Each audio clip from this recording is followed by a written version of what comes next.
La base vit.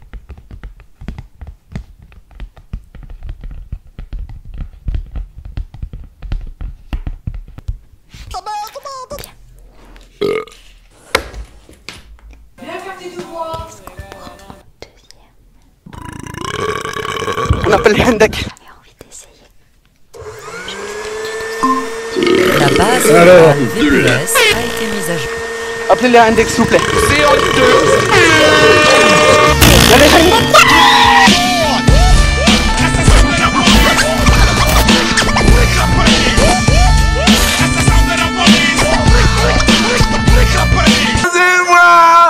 Un soutien tactique de qualité sans plus attendre pour un policier français digne de ce nom. L'argent généré par cette vidéo ainsi que celui de la cagnotte dans la description sera reversé à ce gardien de la paix qui, je l'espère, n'oubliera pas de le redistribuer à ses collègues dans le même cas que le sien.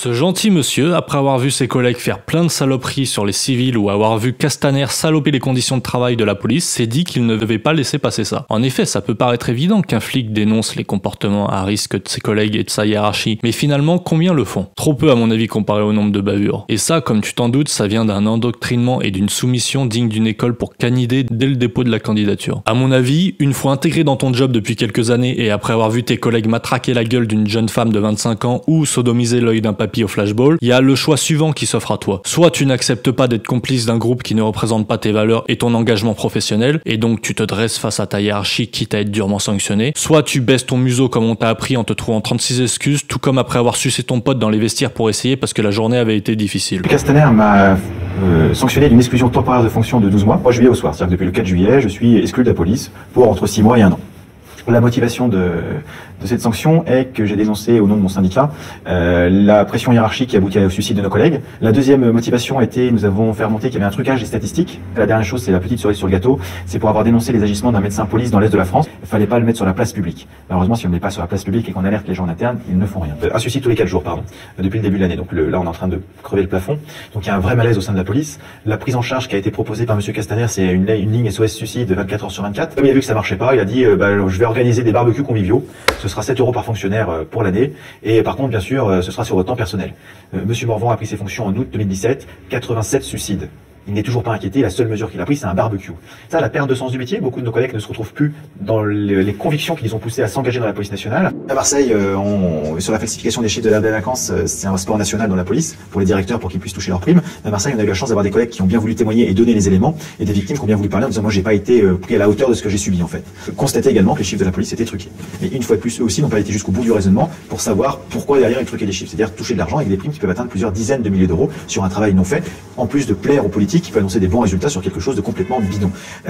C'est l'affaire Benalla. C'est-à-dire que quand M. Benalla, on a été au courant qu'en fait finalement c'était juste un gars de l'Élysée qui avait tabassé des gens, nous sommes directement porté plainte en demandant à se constituer partie civile pour qu'une instruction soit ouverte auprès de juges d'instruction. Donc nous avons été l'épine dans le pied de la justice parce qu'en fait sans notre intervention aujourd'hui il n'y aurait plus d'affaire Benalla au niveau judiciaire. Alors on a soutenu les gilets jaunes dès le début, c'est pas moi personnellement qui les ai soutenus, bien que personnellement je les soutiens également, mais c'était la voix du syndicat, nos adhérents ont dit on les soutient, donc on était particulièrement touchés par le début. Et après du coup qu'on a vu comment la gestion du mouvement était faite, c'est-à-dire qu'on empêchait les gens de s'exprimer et qu'on n'était plus dans le rôle d'une police républicaine qui justement garantit à tout le monde la liberté d'expression et après chacun manifeste, on est d'accord, on n'est pas d'accord, mais les gens expriment leur point de vue, leur opinion. Là on a été dans la répression complète du mouvement, avec par exemple à Paris un record 13 500 grenades tirées le 1er décembre sur 7 000 manifestants officiels. Il y avait plus de monde, mais du coup en prenant les chiffres officiels on arrive à 2 grenades par manifestant tirées, ce qui correspond à 15 jours de Notre-Dame-des-Landes. Et là récemment j'ai été interviewé par un journal de Hong Kong où il se plaignait des violences policières sur la manifestation. Sur 15 jours de manifestation, 2 millions de personnes dans les rues, 150 grenades. Au mois de janvier, en conseil de discipline, à partir de ce moment-là, des journalistes nous ont prévenu que leur direction avait été consigne de plus nous inviter. Donc certains médias ont continué de nous inviter en disant c'est pas grave, on résistera aux pressions de l'Élysée. Sachant qu'on a eu aussi également des journalistes qui se sont plaints de notre directeur général de la police nationale, M. Morvan, parce qu'il a appelé des directions de journalistes en disant vous m'avez déplu, vous me virez tel journaliste. Mais c'est nouveau sous le régime de M. Macron en fait, ils sont tellement au-dessus des lois et ils pensent agir en toute impunité qu'ils passent des coups de téléphone en disant vous me le virez, c'est le petit personnel. Enfin, complètement ignoble dans le pays qui se dit le pays des droits de l'homme, et donc certains rigolant disent oui on est le pays de la déclaration, pas celui qui les applique. À plusieurs points, on a pu voir ça. Par exemple, je repense au discours de M. Édouard Philippe, qui était très attendu, je crois, en janvier, février. Il devait faire des annonces très importantes sur le mouvement des Gilets jaunes. Sa seule réponse a été, on va cogner plus fort le week-end prochain. Aucune réponse sociale, aucune réponse apportée à part dire, c'est nous les chefs, on fait ce qu'on veut. Et du coup, de le côté policier, on leur dit, bah regardez, en face, ils vous jettent des pavés, etc. Et c'est tous les mêmes. Allez-y, lâchez tout le monde. La deuxième chose, c'est l'usage disproportionné des gaz lacrymogènes et des tirs de LBD, avec notamment des places qui ont été nassées, et personne ne pouvait s'enfuir en fait de la place, alors que tous nos collègues sur le terrain étaient persuadés qu'il y avait une sortie. Seuls qui savaient le dispositif global du maintien de l'ordre étaient les gens dans la salle de commandement. C'est-à-dire la haute hiérarchie policière, les préfets qui sont nommés directement par le ministre de l'Intérieur, et des fois carrément le ministre de l'Intérieur, quand il était entre deux soirées auto, qui venait à la salle de commandement donner ses ordres en direct. On arrive à des choses où la justice est dépossédée de ses pouvoirs, et de moins en moins indépendante, on passe tout par une justice administrative. On a eu des chiens qui ont été démuselés pour des manifestations, donc c'est quand même assez catastrophique, on n'a pas vu ça depuis 60 ans. Finalement, quand il y a une interview croisée entre un Américain, un Français et Hong Kong, c'est Hong Kong qui est la moins violente des polices, et la plus violente est la police française. Sur les gaz, notamment, qui sont utilisés, qui se décomposent en cyanure dans le sang, il n'y a plus qu'une démocratie au monde, parce que dans les dictatures, il n'y a pas de problème, mais non, il n'y a plus qu'une démocratie au monde qui l'utilise, c'est Israël, et uniquement sur la bande de Gaza, sur les Palestiniens. Trop dangereux pour les Israéliens de pure souche. Donc on est sur cette mentalité de complètement abject de réprimer son propre peuple et de se dire, bah, s'il y a un ennemi de l'intérieur qu'il faut fracasser, parce qu'ils mettent en danger nos prérogatives et les décisions qu'on va imposer au peuple. Durant les manifestations, les grenades dites lacrymogènes, à effet lacrymogène, en fait, ce n'est pas des grenades lacrymogènes en tant que telles, c'est un effet, entre autres. On a embauché un consultant qui nous a amené des documents, de l'étranger bien évidemment, parce qu'en France, tout est verrouillé. Là, on a des irritations des yeux, ça pique, voilà, mais c'est les effets à long terme qui sont beaucoup plus dangereux. Ou s'il y a des nécroses des poumons, il peut y avoir des fausses couches, il peut y avoir des migraines, des empêchements de dormir, des évanouissements, enfin beaucoup d'effets secondaires, et plus le dosage est élevé et plus la répétition est grande, plus le danger est grand. Quand ce gaz-là est utilisé de façon industrielle, si on reste dans une pièce à haut dosage de CS, 4 minutes, on meurt. Donc c'est classé en gaz très toxique par l'Union européenne, à ne pas déverser dans la nature. Donc finalement, il a obtenu gain de cause et ça a été reconnu en invalidité, responsabilité de l'État. Donc l'État sait parfaitement, ça a déjà été jugé au niveau de l'armée, donc ils savent parfaitement ce qu'ils font. Autre chose également, sur les études aux États-Unis, en Angleterre, les États-Unis utilisaient ce gaz-là pour réprimer les manifestations. La dernière fois qu'ils les ont utilisés, c'était en 2011.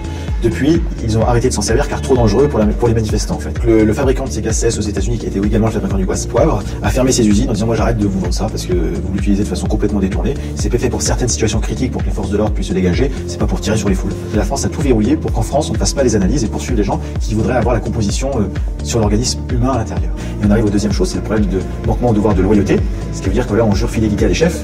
Quand on commence à jurer la fidélité à des chefs plutôt qu'au peuple, enfin, les derniers régimes qui ont fait ça, c'est plutôt minimum autoritaire, mais le plus souvent totalité. Le problème, c'est que c'est le directeur de la police nationale, censé manager les choses, et finalement, il a un niveau d'un enfant de 5 ans dans un bac à sable en maternelle, qui marche quand même à plus de 10 000 € par mois. Il a été nommé, il est devenu policier le jour de sa nomination de chef de toute la police. A priori, il n'a pas les épaules pour le système. Par contre, il était proche des gens en place, et on arrive à un système de cooptage et de copains, et pas du tout de gens compétents à leur place. Donc, la stratégie du ministre et du directeur général de la police nationale, c'est une asphyxie financière personnelle de toi et du syndicat plus généralement.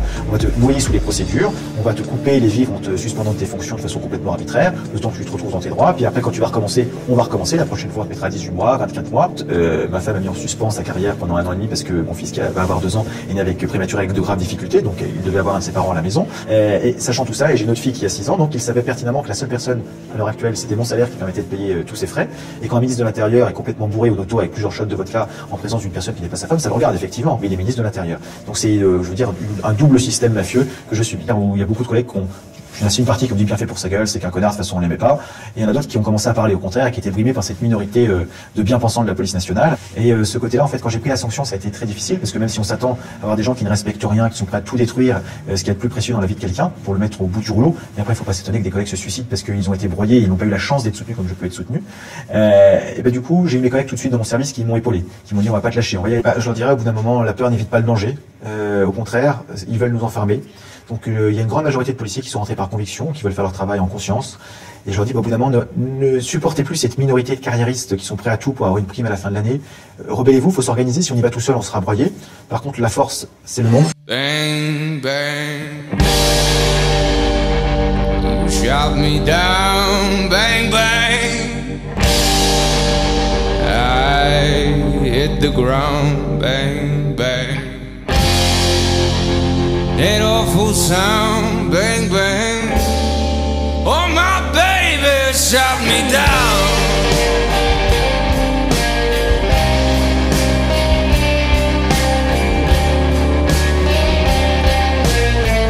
Lord, my baby shot me down.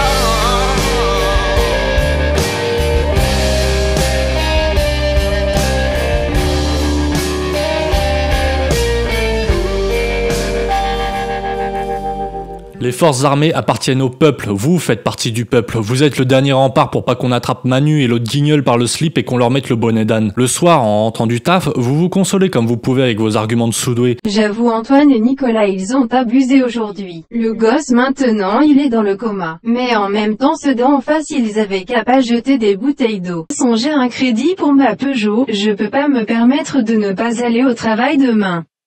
C'est Gisèle qui lui a mis la matraque dans le cul pour une histoire de cagoule, moi j'y suis pour rien. Bande d'enculés, à partir du moment où vous êtes complice de la connerie de vos collègues sans rien dire, vous êtes coupable, alors arrêtez de vous déresponsabiliser. Vous pensez faire un boulot honorable alors que vous avez le cul sale depuis tellement longtemps que même vos propres mères vous renieraient. Vous vous prenez pour Jésus, pour des gardiens de la paix, tout comme les abrutis dans leur rafale à 5000 km. Vous n'êtes que des pantins au cul d'haricots verts après 2 minutes de micro-ondes. Les seuls à vouloir la paix et la justice ici, c'est des gars comme lui et moi à mon modeste niveau. Y'a les Hendek qui arrivent. Donc maintenant, j'invite tous les policiers dignes de ce nom ayant un cœur et une tête un petit peu plus remplie qu'une pasta box à se manifester et à dénoncer les sales comportements dans les rangs, et ça, quitte à perdre votre boulot. Ouais, fallait y penser avant. Donc pour répondre à la question en début de vidéo, non, nique pas la police, par contre nique les pourris. La justice à coup de tonfa avant de la prêcher partout, commencez par la faire chez vous. C'était votre capitaine, terminé.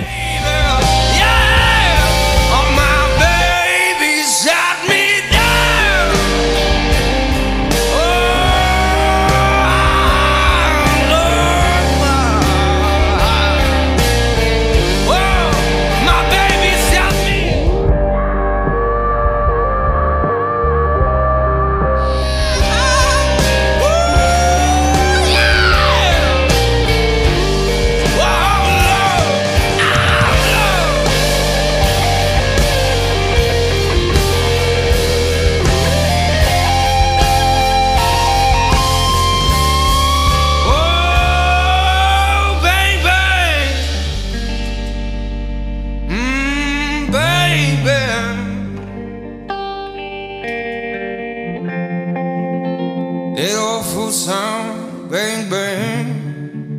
You used to show me down.